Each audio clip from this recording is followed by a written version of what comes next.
হাসিনা বিরোধিতা আর ফ্যাসিবাদ বাকশাল বিরোধিতা কি এক জিনিস? না, অবশ্যই না। হাসিনাকে উৎখাতে প্রস্তুত হওয়া মানেই ফ্যাসিবাদ উৎখাতে প্রতিশ্রুতিবদ্ধ হওয়া না, দুটি এক জিনিস না। আমরা সবাই জানি যে হাসিনা সরকারের হাতে সবচেয়ে বেশি নির্যাতিত হয়েছে বিএনপি এবং তাদের লাখো কর্মী সমর্থক। কিন্তু দেখেন, এই বিএনপি 2018 সালের ভোটের পরে সেই সংসদে গিয়া বৈশা হাসিনাকে বৈধতা দিল। সংসদ তো বৈধ হয়ে যায়, হাসিনার শাসনের বৈধতা পায়। বিএনপি হাসিনার 2018 সালের নির্বাচনের বৈধতা দিছে, এইটা বিএনপি অস্বীকার করতে পারবে না। কিন্তু কিসের বিনিময়ে? মাত্র 5টা সংসদীয় আসনের বিনিময়ে। তাহলে হাসিনার বিরোধিতা আর ফ্যাসিবাদ বিরোধিতা দুইটা আলাদা জিনিস। এই দুইটাকে আপনি কিভাবে তাহলে আলাদা করবেন? কেমনে বুঝবেন এটা হাসিনা বিরোধিতা আর এইটা ফ্যাসিবাদ বিরোধিতা? বিএনপি হাসিনা বিরোধিতা করছে, কিন্তু ফ্যাসিবাদ বিরোধিতা কবে থেকে করছে সেটা আমাদেরকে খুঁজে দেখতে হবে। এইটা আপনি বুঝতে পারবেন যে কেউ কবে থেকে হাসিনাকে অবৈধ এবং দখলদার প্রধানমন্ত্রী হিসেবে ভাবতে শুরু করছে। এটাই হচ্ছে আসল লাইন। হাসিনাকে অবৈধ প্রধানমন্ত্রী এবং দখলদার হিসাবে হিসাব করা শুরু করা উচিত ছিল 2014 সালের ভুয়া নির্বাচনের পর থেকে। কিন্তু বিএনপি তখনও সেটা ভাবতে পারে নাই। তারপরেও সেই ইলেকশনে গেছে। শুধু ইলেকশনে না, সংসদেও গেছে। বিএনপি সংসদেরা পদত্যাগ করে কবে? 2022 সালের 10ই ডিসেম্বর। তার মানে 2022 সালের 10ই ডিসেম্বরের আগ পর্যন্ত যা হাসিনার শাসন, সেটাকে বিএনপি বৈধ বলে মনে করে। সে পদত্যাগ করুক বা না করুক, বিএনপি হাসিনার সেই সংসদকে বৈধ আর হাসিনার প্রধানমন্ত্রিত্বকে বৈধ বলে ধরে নিয়েছিল। আইনত আমাদের সেটাই বুঝতে হবে। আপনি নির্যাতিত হইলেই আপনি ফ্যাসিবাদ বিরোধী হইয়া যান না। হাসিনাকে বৈধ প্রধানমন্ত্রী ধরে নিয়ে তার সমালোচনায় কোনো বিপ্লবীপনা নাই। রুমিন ফারহানা সে সংসদে গিয়ে যতই জ্বালাময়ী বক্তব্য দিক না কেন, হাসিনাকে বৈধ প্রধানমন্ত্রী ভাইবা নিয়াই সেটা সে বলছে। এর ফলে হাসিনার ফ্যাসিবাদ ঢাইকা ফেলতে সুবিধা হয়েছে। এমনকি হাসিনাও চাইছে রুমিন ফারহানার জ্বালাময়ী বক্তব্য দিক। রুমিন ফারহানা হাসিনার সেই ইচ্ছাই পালন করছে। এইভাবেই হাসিনা বিরোধিতার সবচেয়ে নিরাপদ পথগুলো তৈরি হয়েছিল। যেমন কোন বাম সংগঠনের হয়ে হাসিনার সমালোচনা করা ছিল অনেক বেশি নিরাপদ ছাত্রদল বা শিবিরের তুলনায়, তাই না? এইটা ওই বামাদের দোষ না, কিন্তু এতে যদি হাসিনা তাদেরকে কম হুমকি মনে করে তাহলে সেটা তো সত্যি, তাই না? এটাও আমাদের অস্বীকার করা উচিত না যে জানু মোহাম্মদ কোনো মামলার মুখোমুখি হয়নি, কিন্তু শহীদুল আলমকে রিমান্ডে নেওয়া হয়েছে, তাকে মাইরা ফাটায় ফেলা হয়েছে, রক্ত বেরিয়ে দিছে। মির্জা ফখরুল তো মামলার ভারে হাঁটতেই পারতেন না। হাজার হাজার ছাত্রদল যুবদল কর্মীকে হত্যা করছে এই সরকার। ছাত্র ইউনিয়নের কয়জনকে করছে? করে নাই। বামপন্থীদের কয়জনকে করছে? করে নাই। একজনকে পুলিশ ধরতো, আবার একটু দূরে গিয়ে ছেড়ে দিত। এই যে দেখেন, ছাত্র ইউনিয়নের সাবেক নেতারে ধরছে, আবার ছেড়ে দিছে। সবাই রে এরকম করতো, ধরতো আবার ছেড়ে দিত, একটু দূরে নিয়ে যায়। নুরুল হক নুরু নির্যাতনের শিকার হয়েছে, কিন্তু সেই আবার হাসিনার মাঝে তার মায়ের প্রতিচ্ছবি খুঁজে পাইছে। আমি ছাত্রলীগের কর্মী ছিলাম না, শুধু ছোটখাটো একটা নেতাও ছিলাম, হলের পোস্টেড ছিলাম। আর আমি বিভিন্ন প্রোগ্রামে গিয়েছি, আমি দেখেছি নেত্রীকে ঢাকা মেডিকেল যখন বার্ন ইউনিটে বিএনপির আন্দোলনের সময় যখন আছে বিভিন্ন অকারেন্সগুলো ওঠে, তখন তিনি গিয়েছেন। আসলে আমার মনে হয়েছে যে তার মধ্যে আমার মায়ের চেহারাটা আমি কিছুটা দেখতে পেরেছি। আর বঙ্গবন্ধুর কথা তো এটি আসলে তো শুধু আমরা না, সারা বিশ্বের মানুষ জানে। তার সুযোগ্য কন্যা যদিও শেখ রেহেনা আপা আমরা রয়েছে, কিন্তু যেটা বঙ্গবন্ধুর মধ্যে অনেকে বলে যেটা ছিল, তার পুরোটা মনে হয় যে আমাদের নেত্রী পেয়েছেন। এই সমস্ত ঘটনা কিন্তু খুবই জটিল, কিন্তু এগুলো এত সহজে ঘটতো না যদি প্রফেসর ইউনূস শেখ হাসিনাকে ফ্যাসিস্ট এবং আওয়ামী লীগকে বাকশালীয় ফ্যাসিস্ট দল হিসেবে চিন্তা করতেন, চিনে নিতেন, জনগণকে চিনাই দিতেন, ডিফাইন করতেন, তাদের আদর্শিক কাঠামো এবং রাষ্ট্রীয় যন্ত্রগুলোকে সুস্পষ্টভাবে চিহ্নিত করতেন এবং সংজ্ঞায়িত করতেন। ওনাকে বলতে হতো কেন এইগুলা গণতন্ত্রের পরিপন্থী এবং আপত্তিকর যুক্তিসহ, কিন্তু তিনি সেটা করেন নাই। 11 মাস পার হয়ে গেছে, ওনার করার সেটা সময় হয় নাই। কারণ এইগুলা যদি আগে থেকে সংজ্ঞায়িত না হয়, তাহলে আওয়ামী লীগের বিরুদ্ধে যাই করুক, এই সমস্ত হয়ে দেখায় লোক দেখানো আইওয়াস, পপুলিজম। বিষয়টা হওয়া উচিত ছিল এরকম, আইন মন্ত্রণালয় অপরাধের ধরন অনুযায়ী সংজ্ঞায়িত করবে, সেই অনুযায়ী একটা তালিকা প্রণয়ন করবে, জনগণের সামনে সে তালিকাভুক্ত ব্যক্তিদের কর্ম এবং অপরাধ উপস্থাপন করবে, তারপর আদালতে মামলা হবে এবং আদালতের নির্দেশে ব্যবস্থা নেওয়া হবে। এখন কি করতেছে? খায়রুল সাহেবকে 11 মাস পরে ধরা হইলো। কেন 11 মাস আগে কেন ধরা হইলো না? আবার এখন কেন ধরা হইলো? এই একই রীতি যেভাবে ধরা, সেটা পুলিশ, আমলা, সেনাবাহিনী সবার ক্ষেত্রে প্রযোজ্য। বিচার বিভাগের জন্য জুডিশিয়াল কাউন্সিল তদন্ত করবে, তারপর ব্যবস্থা নেবে, কিন্তু জোর করে অবসরে পাঠিয়ে দেওয়া হচ্ছে। এইভাবে তো শেষ করা যাবে না। জোর করে অবসরে পাঠায় তো দায় শেষ করা যাবে না। আবার দেখেন, আজকে দেখলাম একজন উপদেষ্টা চট্টগ্রাম কারাগারে হাসিনার 3 এমপির সঙ্গে বৈঠক করছে, দেখা করছে, পত্রিকায় আসছে, ছবি ভাইরাল হয়েছে। ধর্ম উপদেষ্টা কেন গেছে? স্বরাষ্ট্রমন্ত্রী যায় জেলখানায় মাঝে মাঝে, ধর্ম উপদেষ্টা জীবনে কোনোদিন যায়নি। উনি কেন গেছে? ঘুটু করতে। সে কোনো কাজ করে না। হেফাজতের সাথে দূরত্ব তৈরি হয়েছে, হেফাজতে নাকি তাকে রিকমেন্ড করে দিছে। হেফাজতের সাথে দূরত্ব কেন তৈরি হয়? এর জন্যই তৈরি হয়েছে, ধর্ম উপদেষ্টার জন্যই তৈরি হয়েছে। আর এই সমস্ত জিনিস যদি চলতে থাকে তাহলে বিচার ব্যবস্থার উপর জনগণের আস্থা ভেঙে পড়বে। প্রফেসর ইউনূসও যখন প্রশ্ন করে তখন জবাব দিতে পারে না। কারণটা হইতেছে ফ্যাসিজমকে প্রফেসর ইউনূস স্পষ্ট করে সংজ্ঞায়িত করেনি এবং রাষ্ট্রের ভেতরে বসে থাকা ফ্যাসিস্ট উপাদানগুলোর বিরুদ্ধে পরিষ্কার কোনো কাঠামোগত লড়াইও শুরু করতে পারেনি। ফলে এই উপাদানগুলো এক ভয়ঙ্কর সামাজিক বিপর্যয়ের দিকে আমাদেরকে ঠেলে দিচ্ছে। বাংলাদেশের 2টা প্রিভিলেজ সরকার দেখছে, এক শেখ মুজিবের সরকার আর 2 প্রফেসর ইউনূসের সরকার। 2 সরকারই একটা রক্তাক্ত লড়াইয়ের পর ক্ষমতা আসছিল। মানুষ অনেক আশা করছিল সরকার প্রধান হিসেবে প্রফেসর ইউনূস আর শেখ মুজিব মানে সোহরাওয়ার্দীর বডিগার্ড দুজনে দারুণ জনপ্রিয় ছিল। মুজিবের সরকার ফেল করছে নিদারুণ ভাবে, এমন ভাবে ফেল করছে যে সোহরাওয়ার্দীর বডিগার্ড জয় বাংলা হলে সবাই বলে আলহামদুলিল্লাহ।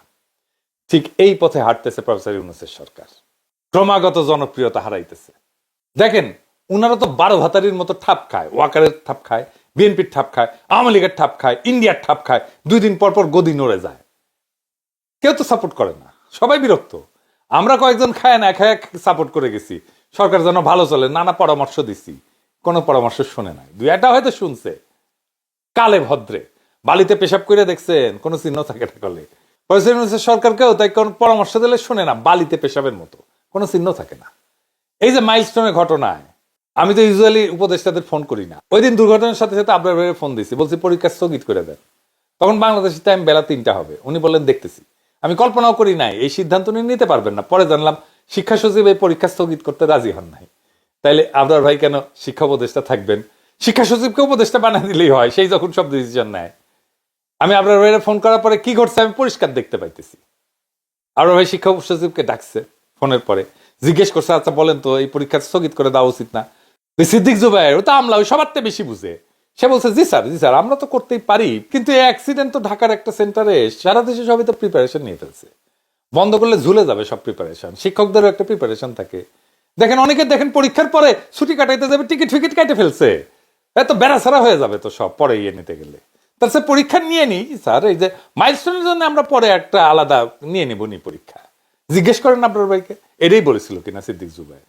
এতো এটাই বলবে, কারণ তো ধান্দা, 2টা দিন নষ্ট হবে, এটা ধান্দা, 2 দিনের ধান্দা নষ্ট হবে, ওটা বসেই তাকে ধান্দা করার জন্য। সিদ্দিক জুবায়েরও বুঝলো না, আপনার ভাইয়া বুঝলো না যে এইটা কোনো অ্যাডমিনিস্ট্রেটিভ ডিসিশন না, এটা পলিটিক্যাল ডিসিশন। এই পলিটিক্যাল ডিসিশনে 2টা কাজ হইতো। কি সেই কাজ? প্রথম যে বিষয়টা হবে তা হচ্ছে এই যে দৈব দুর্বিপাক বা দৈব দুর্ঘটনা ঘটলে মানুষ তার রাগ হতাশা এইটা ঝাড়ার একটা রাস্তা খুঁজে সব সময়, কোথায় এটা ছাড়া যায়। যেহেতু এটা স্কুলে হয়েছে, তারা শিক্ষা মন্ত্রণালয়ের দিকে তাদের আঙুল তুলবে, ওই দিকেই তাদের রাগ ক্ষোভ ধাবিত হবে। এই কারণেই শিক্ষা মন্ত্রণালয়কে প্রোঅ্যাক্টিভ হয়ে কাজ করতে হবে, জনরোষ যেন তার দিকে ধাবিত না হয়। 2 নম্বর হইতেছে সংহতি জানাইতে চাই আমরা কোন একটা সংকটে, গোটা জাতি রক্ত দিতে চায়। দেখেন সকলে হাসপাতালে ভিড় করছে, এটা কি জন্য? রক্ত দেওয়ার জন্য। সে দেখতে চায় যে আমি একটা কাজ করলাম আর কি এই সংকটে। তারা সংহতি জানাইতে চায়। যারা ঢাকায় আছে তারা না হয় হসপিটালে গেল, রক্ত দেওয়ার চেষ্টা করলো, পারলো কি পারলো না সেটা অন্য কথা, কিন্তু দেওয়ার তো চেষ্টা করলো। এইটাই তার সংহতি জানানো, এটাই তার শান্তি। কিন্তু ঢাকার বাইরে যারা আছে তারা কিভাবে সংহতি জানাবে?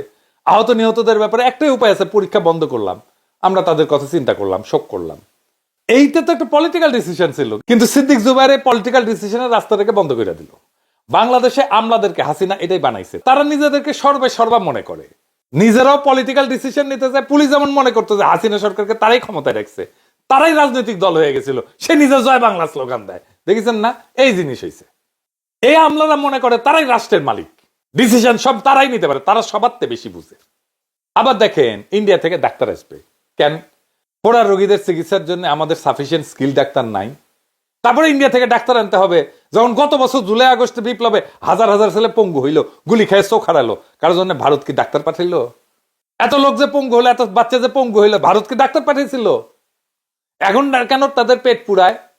তারা আমাদের ভিসা বন্ধ করে দিছে, তারা আমাদের সাথে বাণিজ্য বন্ধ করে দিছে, তারা ফ্যাসিস্ট হাসিনা এবং তার দলবলকে আশ্রয় দিচ্ছে ওইখান থেকে অন্তর্ঘাত চালাইতেছে। প্রত্যেকদিন বাংলাদেশ বিরোধী প্রচারণা চালায় তাদের টিভি চ্যানেলগুলোতে, তারা আমাদের ইউটিউব চ্যানেলগুলোতে, আমাদের টিভি চ্যানেলগুলোতে বন্ধ করে দিছে।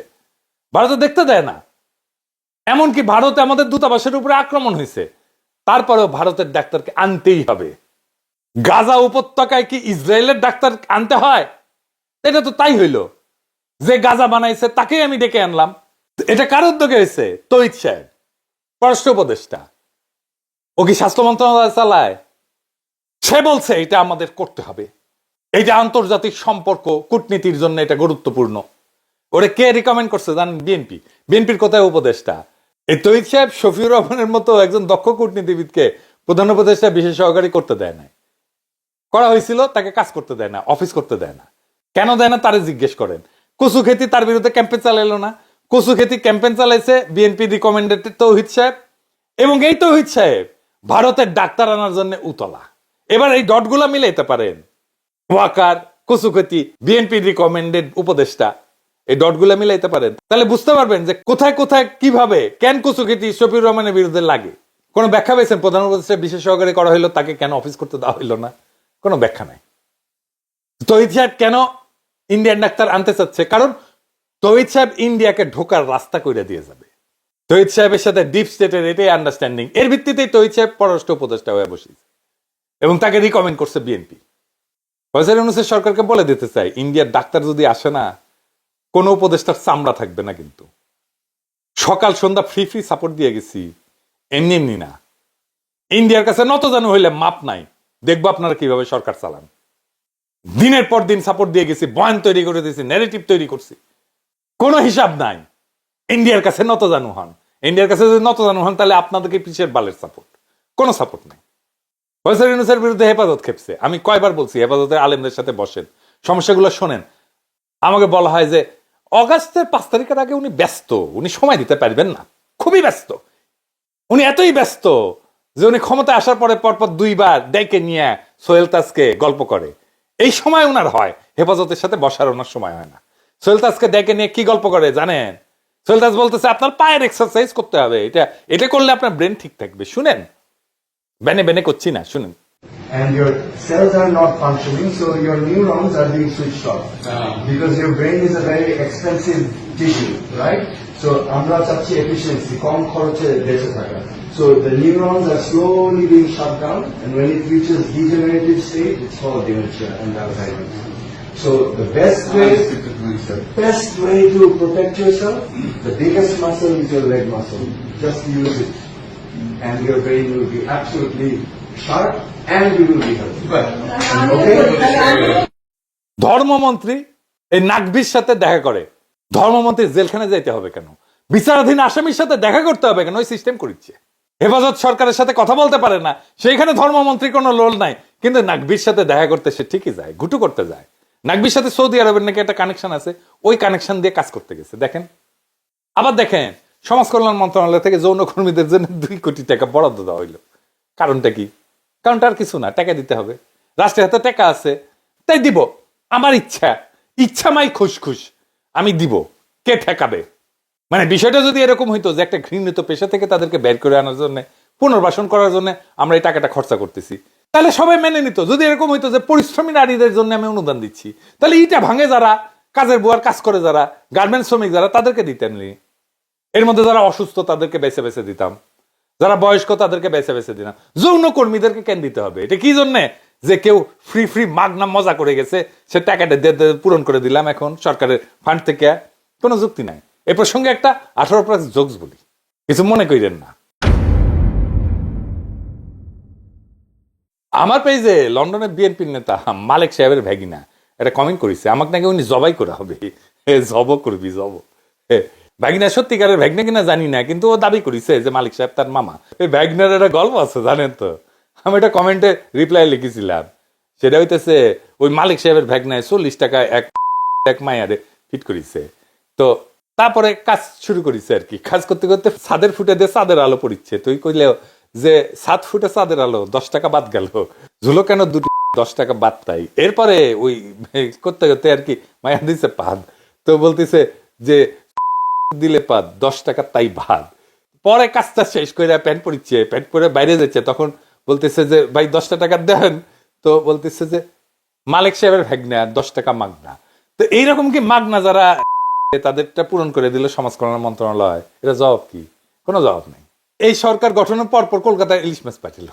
আমরা ইউরোপে থেকে ইলিশ মাছ খাইতে পারি না, বাংলাদেশের ইলিশ এখানে আসে না, কারণ কিন্তু কলকাতায় যায়, কারণ যারা উপদেষ্টা হয়েছে, যারা সরকারে, তারা মনে করে তারা দেশের মালিক আর আমরা চাকর বাকর। রাজনৈতিক দলগুলোর সাথে মিটিং করেছে, এখন এই সময় আমাদের দাবি তোলার, অপদার্থ উপদেষ্টা মন্ডলীকে বাদ দিয়া জাতীয় সরকার গঠন করার। জাতীয় সরকার গঠন না করলে এই সরকার ক্রমাগত জনপ্রিয়তা হারাচ্ছে, নিয়ন্ত্রণ কন্ট্রোল করতে পারবে না। কারণ ফেব্রুয়ারিতে নির্বাচন ঘোষণার পরে এখন প্রশাসন, আর্মি, পুলিশ সবাই বিএনপির পিছনে লাইন দিবে, সেটাই দিছে, সেটাই হয় বাংলাদেশে সব সময়। কারো কথাই শুনবে না। ওইদিকে আওয়ামী লীগ তৈরি হয়ে গেছে, এখন বলে কিছু হইলে বলে আওয়ামী লীগ ঢুকে যাবে আন্দোলনের মধ্যে। আরে আওয়ামী লীগ ঢোকে কেমনে? স্কোপটা কে করে দেয়? সরকারই তো করে দেয়। 1971 নিয়ে বলি যে ইন্ডিয়া ষড়যন্ত্র করতে পারে কেন? কিছু তো একটা ছিল যে ষড়যন্ত্র করতে পারে। আওয়ামী লীগ ঢুকে যাবে বললেই হবে? আওয়ামী লীগ ঢুকতে পারে কেন? আমার ধারণা এই উপদেষ্টা মন্ডলী থাকলে তারা নির্বাচন পর্যন্ত যাইতেই পারবে না, একের পর এক ডিজাস্টার করবে, করতে হচ্ছে। এখনো সময় আছে, দ্রুত এই উপদেষ্টা মন্ডলীকে পাশে লাঠি দিয়ে বের করে যারা ভালো করতেছে তাদেরকে রাখা যেতে পারে, কিন্তু বেশিরভাগই নতুন মুখ আনতে হবে। সরকার ইন্ডিয়ান ডাক্তার কেন নিছেন?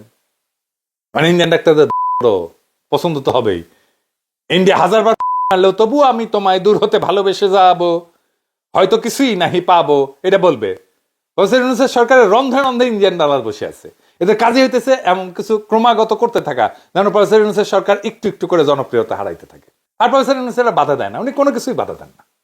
বাংলাদেশে একটা সুযোগ আসছিল নতুন শাসনের, নতুন সমাজ চেতনার, সত্যিকার অর্থে মানুষের রাষ্ট্র নির্মাণের, কিন্তু এই সুযোগ হেলায় আমরা হারাইতেছি। এই সুযোগ তো দ্বিতীয়বার আসবে না। এই সুযোগ যদি আমরা কুশাসনের পুরনো নীল নকশা আর আমলাতান্ত্রিক গোজামিলের ভিতরে হারাই ফেলি, তাহলে আর কিছুই তো বাকি থাকবে না। এত রক্ত বৃথা যাবে, এত সংগ্রাম বৃথা যাবে। জনগণ আপনাদের সময় দিচ্ছে, ধৈর্য দেখাইছে, সহ্য করছে। এখন সময় এসছে স্পষ্ট হয়ে দাঁড়ানোর, ফ্যাসিবাদকে ফ্যাসিবাদ বলার, রাষ্ট্রযন্ত্রে বসে থাকা ইন্ডিয়ান দালালদের আলাদা করে চিহ্নিত করার, পুরানা ভুলের দায় থেকে বেড়ায় এসে জনগণের ভাষায় কথা বলার। আপনারা যারা ক্ষমতায় আছেন, আপনাদের সামনে দুইটা পথ। একটা পথ ন্যায়ের, গণতন্ত্রের, জনগণের সঙ্গে সম্মানের চুক্তির, আর আরেকটা পথ স্বৈরতন্ত্রের, পুরনো দালান ভাঙা ইটের উপরে দাঁড়ায় ক্রমাগত ধ্বংসের। সিদ্ধান্ত আপনাদের। আমরা যারা এই স্বপ্ন নিয়ে আছি তারা শুধু প্রতিজ্ঞা করতে পারি, আমরা থামবো না, ফিরবো না। আমরা সেই বাংলাদেশ চাই যেখানে কোনো মা তার সন্তানের কবর খুঁজে বেড়াবে না, যেখানে নষ্ট আমলাতন্ত্রকে রাজনৈতিক সিদ্ধান্ত নিতে দেওয়া হবে না, যেখানে উপদেষ্টা না জনগণ হবে শেষ কথা।